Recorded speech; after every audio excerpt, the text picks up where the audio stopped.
ഈ സെഷനിൽ നമ്മൾ സ്പീഡ് കൺട്രോളിനെ കുറിച്ചാണ് പഠിക്കാൻ പോകുന്നത്. ഈ സെഷൻ്റെ അവസാനത്തോടെ സിംഗിൾ നീഡിൽ ലോക്ക് സ്റ്റിച്ച് മെഷീനെ പറ്റി അറിയാനും സിംഗിൾ നീഡിൽ ലോക്ക് സ്റ്റിച്ച് മെഷീൻ്റെ പ്രധാന ഭാഗങ്ങളും അവയുടെ പ്രവർത്തനങ്ങളും വിശദീകരിക്കാനും കഴിയും.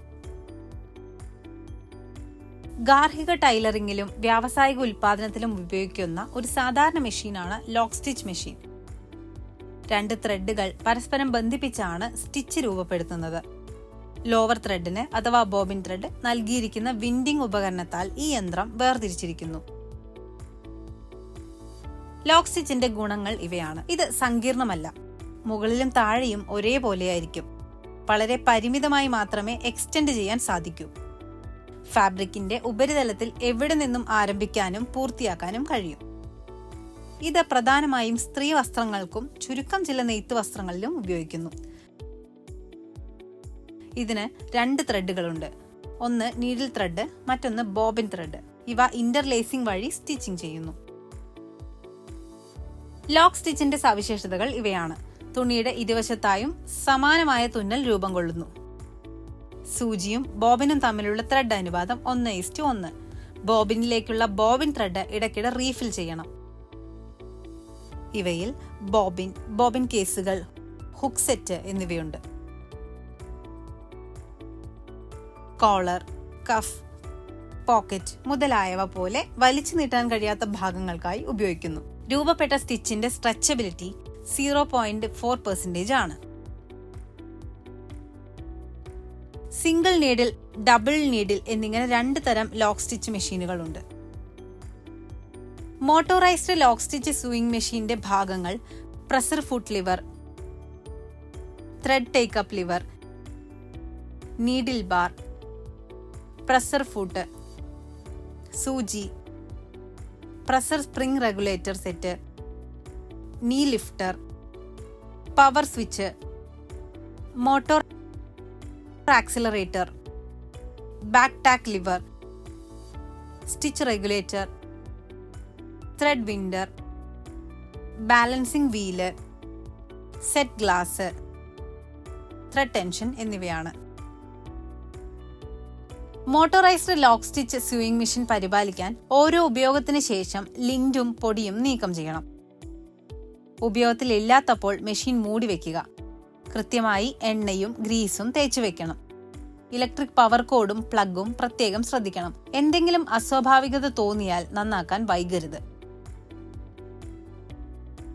സ്യൂയിങ് മെഷീന്റെ പ്രധാന ഭാഗങ്ങൾ needle bar, presser foot, thread retainer, pre tension, machine pulley, reverse stitching liver,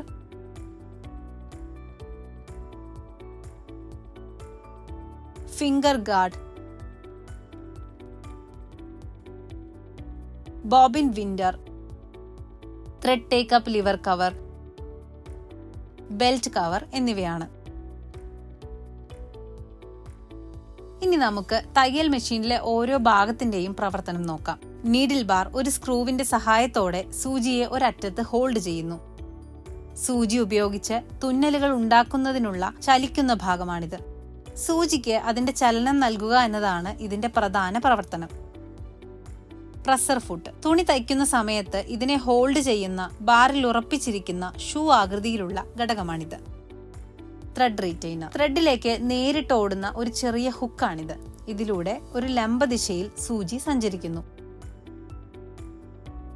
pre tension threading എളുപ്പമാക്കാനും തയ്യൽ ആരംഭിക്കുന്ന സ്ഥാനത്ത് ത്രെഡ് പുറത്തു വരുന്നത് തടയാനും പ്രീ ടെൻഷൻ ഉപയോഗിക്കുന്നു. റിവേഴ്സ് സ്റ്റിച്ചിങ് ലിവർ റിവേഴ്സ് ദിശയിൽ തുണി തുന്നാൻ ഉപയോഗിക്കുന്നു.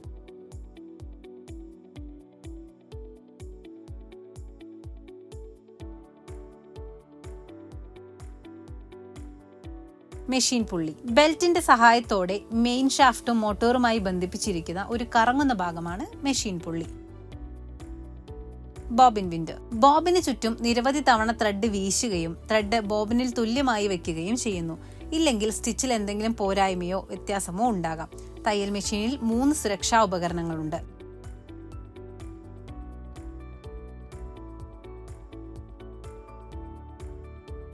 ഫിംഗർ ഗാർഡ് സൂചിയുടെ അടിയിൽ വിരൽ പോകുന്നത് തടയുന്നതിനുള്ള ഒരു സംരക്ഷണമാണ് ഫിംഗർ ഗാർഡ്.